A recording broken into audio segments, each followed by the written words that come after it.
Assalamualaikum warahmatullahi wabarakatuh. Waalaikumsalam warahmatullahi wabarakatuh. Berjumpa lagi di podcast Kultum Pengantar Berbuka Puasa.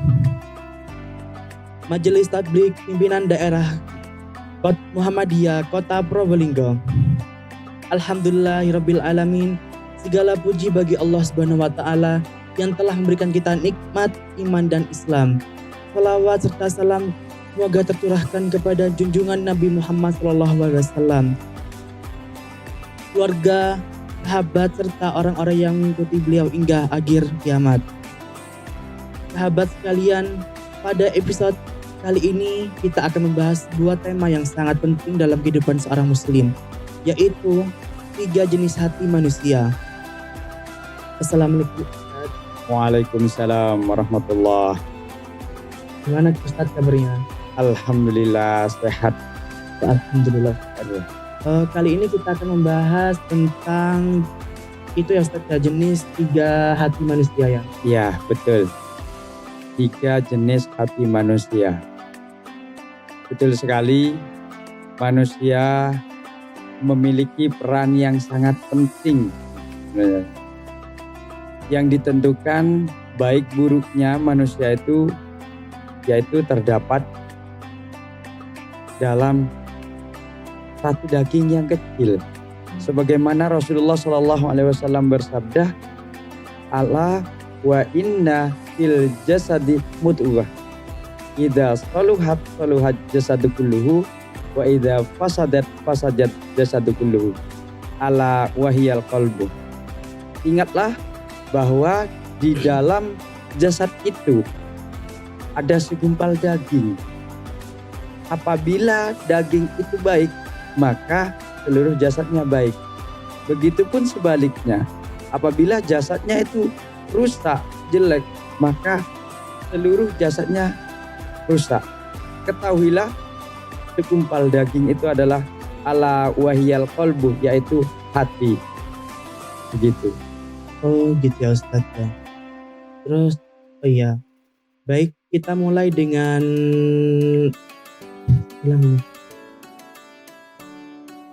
Ustaz, saya penasaran. Di dalam Islam ini bahwasannya ada berapa jenis hati manusia Ustaz? Ya, jenis hati orang muslim seseorang itu ada 3. Yang pertama qalbun salim, qalbun marid, dan qalbun mayyit. Apa itu qalbun salim? Oh iya Ustaz, untuk qalbun salim itu apa? Qalbun salim itu adalah kalau secara bahasa hati yang selamat, hati yang sehat, hati yang bersih. Bersih dari pikiran, perasaan, atau perbuatan. Kemudian juga para ulama menjelaskan hati seseorang baru bisa disebut qalbun salim apabila terhindar dari kesyirikan, terselamatkan dari akidah yang menyimpang atau pemikiran-pemikiran. Dan juga selain itu, hati yang selamat adalah hati yang bebas dari segala penyakit seperti penyakit hasad, penyakit ujub, penyakit riya, dan semacam itu. Nah, itu adalah yang dinamakan qalbun salim. Oh iya Ustaz, ciri-ciri yang pemilik hati yang selamat. Bagaimana ciri-cirinya pemilik hati qalbun salim, hati yang selamat? Rasulullah SAW bersabda yang diriwayatkan oleh Imam Muslim, at-taqwa hahuna. Rasulullah, wa yusiru ila sadrihi salasu maratin. Takwa itu di sini, kata Rasulullah, sambil menunjuk ke dadanya. Berarti takwa itu ada di hati. Gitu. Iya. Untuk yang disebut kalbul salim itu apa ya Ustaz? Yang disebut kolbun salim itu karena salim itu manusia yang selamat, gitu ya. Iya. Selamat dari berbagai noda, selamat dari pemilik dari jilatan api neraka terutama ya. Jadi karena semasa hidupnya hati yang salim itu selalu berusaha untuk mengenal Allah Subhanahu wa taala. Beriman kepada Allah lalu mengerjakan apa yang diperintahkan oleh Allah dan menjauhi segala yang dilarang oleh Allah. Itu adalah ciri-ciri pemilik qalbun salim. Dan juga Allah menjelaskan di dalam Al-Quran, yaumala yanfa'u malu wala banun illa man atallah biqalbin salim. Yaitu pada hari ketika harta dan anak-anak tidak berguna kecuali orang-orang yang menghadap Allah dengan hati yang bersih. Itu adalah ciri-ciri orang yang memiliki qalbun salim. Oh, jadi ciri-ciri yang dari Mempunyai hati qalbun salim. Hati yang iya. Yang dimaksud dengan kalbun marid atau hati yang sakit itu apa Ustaz kalau boleh tahu? itu adalah ciri-ciri pemilik hati manusia yang kedua.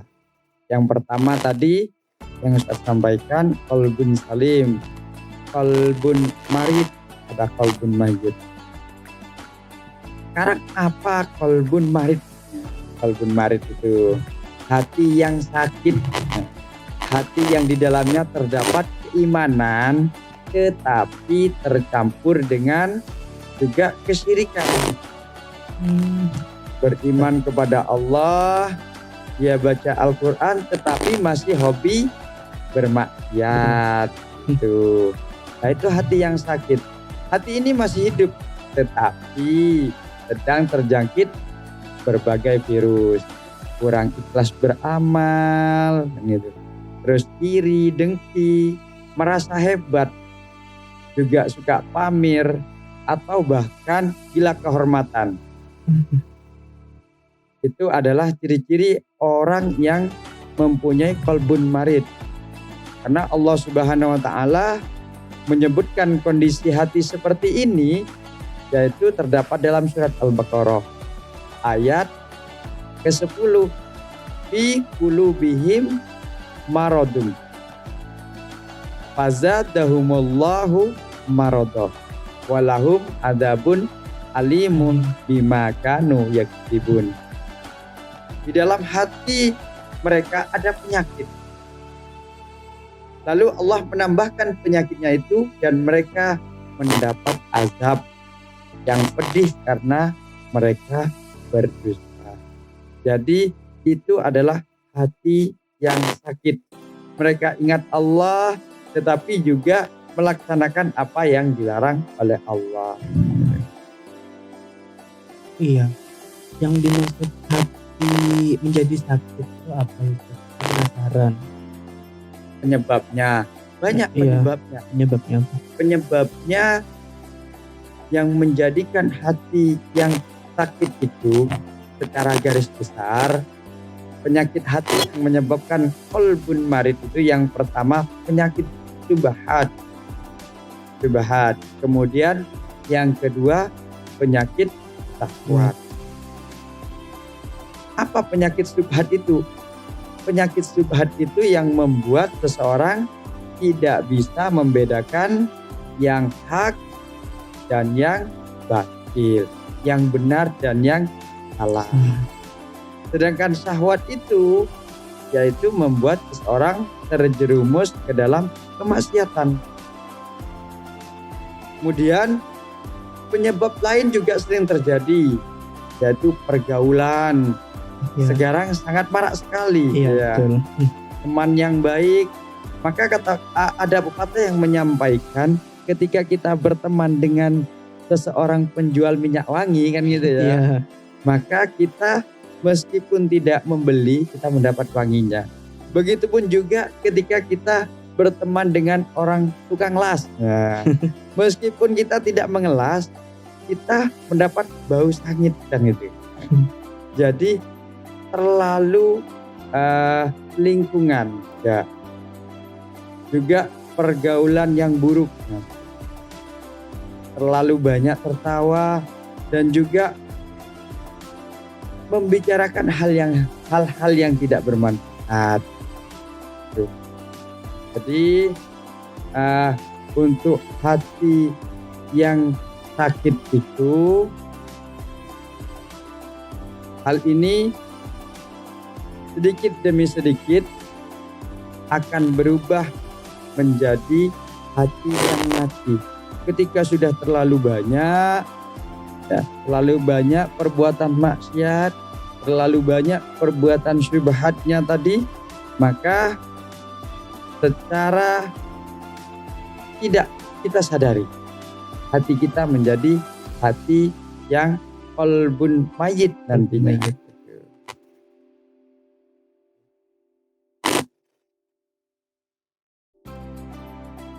Iya.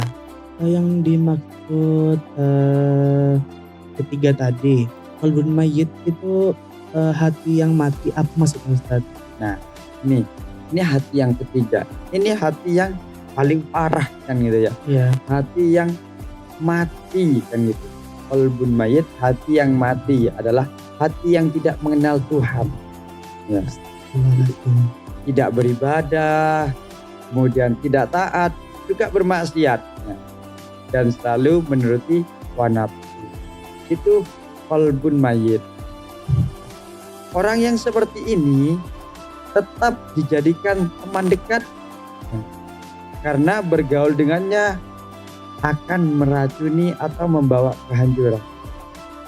Nah, kalau kita berteman dengan orang yang seperti itu, tentunya kita akan terjerumus. Betul ya Ustaz.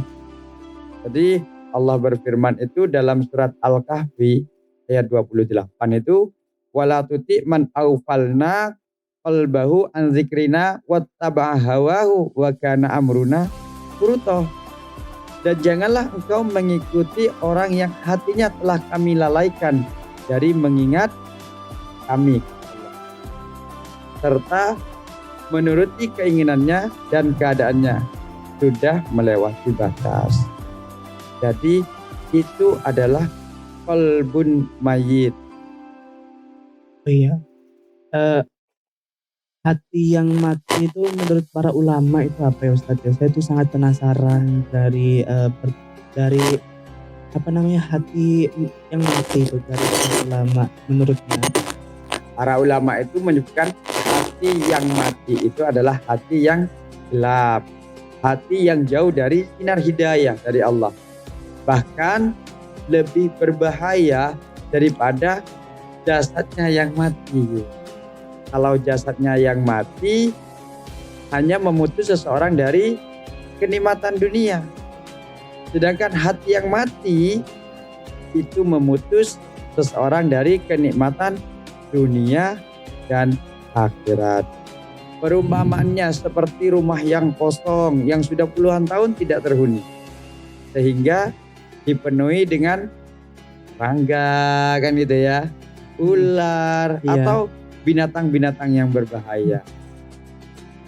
Seperti itu kondisi hati manusia yang mati, yang dipenuhi kelalaian, angan-angan syahwat, dan niat-niat yang buruk.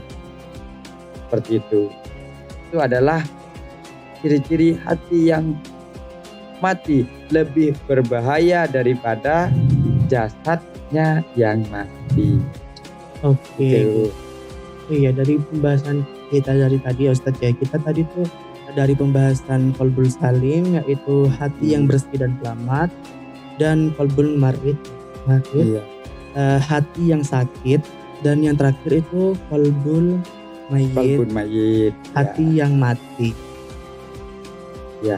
Dan yang paling penting Allah Subhanahu wa taala menilai manusia itu ya dari rupa atau hartanya, bukan menilai dari rupa dan hartanya, akan tetapi dari hatinya.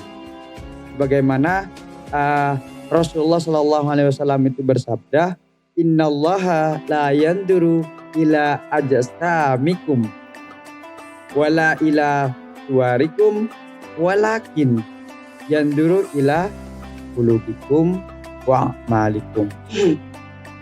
Sesungguhnya Allah itu tidak melihat kepada keadaan badan-badan kalian atau kepada wajah-wajah kalian, melainkan Allah melihat kepada hati-hati dan seluruh amal kalian. Jadi meskipun jelek, meskipun kaya, kalau hatinya sakit, itu dinilai oleh Allah tetap dinilai yang tidak baik.